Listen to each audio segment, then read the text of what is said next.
Hello my dear friends, welcome to my channel. ఈ tips follow అవుతూ మీరు గులాబ్ జామ్ చేశారంటే అచ్చం స్వీట్ షాప్లో కొన్న విధంగానే వస్తాయండి. అలాంటి క్రాక్స్ లేకుండా లోపల వరకు సాఫ్ట్గా కుక్ అయి ఉంటాయి.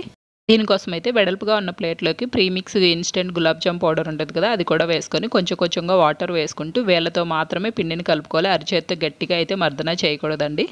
ఇప్పుడు షుగర్ సిరప్ కోసం 1/2 కేజీ పంచదార అయితే తీసుకొని నేను 250 ml వాటర్ అయితే వేసుకొని పంచదారని అయితే బాగా కరిగించుకోవాలి. దీనికి మరీ పాకం రానవసరం లేదండి. పంచదార పాకం అనేది కొంచెం జిగటగా వస్తే సరిపోతుంది. మరీ పాకం వస్తే ఉండలు అనేవి పాకంని తొందరగా పీల్చుకోవు, గట్టిగా అయిపోతాయి. షుగర్ సిరప్లో మంట సిమ్లో పెట్టుకొని ఈలోపు గులాబ్ జామ్ ఉండల్ని కూడా ఫ్రై చేసుకుందాం. ఫ్రై చేసుకునేటప్పుడు స్టవ్ పైన ఆయిల్ డీప్ ఫ్రై పెట్టుకొని మరీ హీట్ అయితే చేసుకోవద్దండి, మీడియం హీట్లోనే పెట్టుకోవాలి. ఈ విధంగా ఉండల్ని వేళ్లతోనే మనం రుద్దుకోవాలి. అరిచేతి సాయంతో గట్టిగా రుద్దుకున్నట్లయితే మన క్రాక్స్ వస్తాయి. వేళ్లతో ఎలాంటి క్రాక్స్ లేకుండా ఈ విధంగా చేసుకొని ఒక్కొక్కటిగా వేసుకుంటూ మంటని మనం సిమ్లో పెట్టుకొని ఫ్రై చేసుకోవాలి. అప్పుడే బాగా కలర్ అనేది వస్తాయి, అందులో లోపల వరకు కూడా కుక్ అవుతాయి. ఈ విధంగా బాగా కలర్ మారిన తర్వాత పక్కకు తీసేసుకోవాలి. ఈ ఉండలన్నిటిని షుగర్ సిరప్లో వేసుకొని 15 మినిట్స్ పాటు కదపకుండా ఉంచినట్లయితే చూడండి, పాకం అంతా బాగా పీల్చుకొని సైజు కూడా పెద్దవైపోయాయి.